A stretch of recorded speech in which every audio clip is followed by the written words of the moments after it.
3 ദിവസമായി കണ്ണൂരിൽ നടന്നുവരികയായിരുന്ന പൂർവ്വ സൈനിക സേവാ പരിഷത്ത് ദേശീയ ജനറൽ ബോഡി യോഗം സമാപിച്ചു. രാജ്യത്തിന്റെ വിവിധ ഭാഗങ്ങളിൽ നിന്നായി നിരവധി പേരാണ് സമ്മേളനത്തിന്റെ ഭാഗമായത്.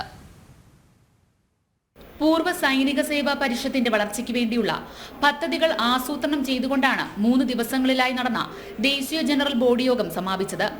ദക്ഷിണേന്ത്യയിൽ ആദ്യമായി സംഘടിപ്പിച്ച സമ്മേളനത്തെ നെഞ്ചോട് ചേർത്ത പ്രവർത്തകർ സംഘാടന മികവ് കൊണ്ട് അത്ഭുതപ്പെടുത്തി. സൈന്യത്തിൽ നിന്ന് വിരമിച്ചതിനു ശേഷവും രാജ്യസേവനം ഏതൊക്കെ രീതിയിൽ നടത്താമെന്നടക്കമുള്ള കാര്യങ്ങൾ 25ാമത് സമ്മേളനത്തിൽ ചർച്ചയായി. രാജ്യസേവികരായിരുന്നവരെ രാജ്യത്തിന്റെ സേവനം തുടർന്നുകൊണ്ടിരിക്കാനുള്ള പ്രേരണ കൊടുക്കാനും അവരുടെയും വീരനാരികളുടെയും പ്രശ്നങ്ങൾ പരിഹരിക്കാനുമുള്ള ഒരു വേദിയായിട്ടാണ് ABPSSP സൈനിക് മാതൃശ്രീ നടക്കുന്നത്.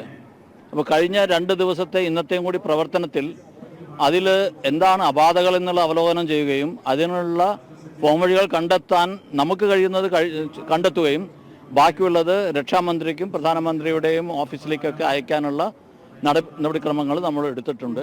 സമ്മേളനത്തിൽ ധീര സൈനികരായ NSG കമാൻഡോ മനീഷിനെയും കാർഗിൽ യുദ്ധത്തിൽ പങ്കെടുത്ത മേജർ പ്രിൻസ് ജോസിനെയും ആദരിച്ചു. അടുത്ത ദേശീയ ജനറൽ ബോഡി യോഗം രാജസ്ഥാനിൽ വെച്ച് നടത്താനും സംഘടന തീരുമാനിച്ചു. ജനം, കണ്ണൂർ.